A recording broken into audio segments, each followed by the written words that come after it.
point is, you'd give advice from a comms perspective, and then the lawyers would want to look at it from, like saying, we can't say this like this, we'd have to say it in a vague way, so it ends up not doing anything, and it undoes what you're trying to do. And so there's that's number one. The other people, apart from risk that you mentioned, is also finance, because a big part of crisis is preparation, making sure you're ready. You have a plan, you've mapped scenarios, you've written holding statements, you've done simulations.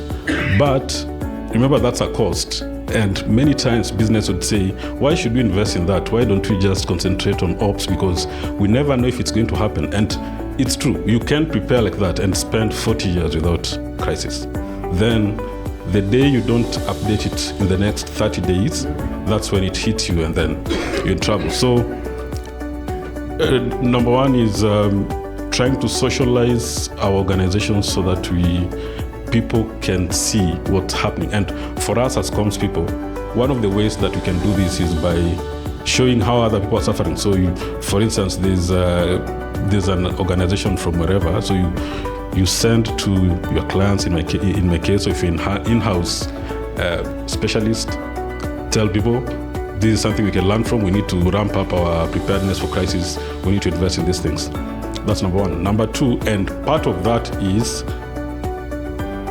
telling people to see the need that we need to have a crisis management team. And when you have a crisis management team, it means you'd have someone from finance to handle the money issues.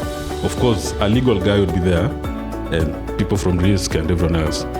But the advantage of having the team is you're able to do this collaboratively, as opposed to you as a comms person going to write down that thing and write down a holding statement, and then it goes to legal and it comes back with reading like something you didn't write and doesn't do what you're trying to use it to do. So how do we make sure that our crisis management teams are constituted, and they're constituted properly, so that they take cognizance of the risk that comes with crisis and what that can cause to the business? It can shut down and people go home.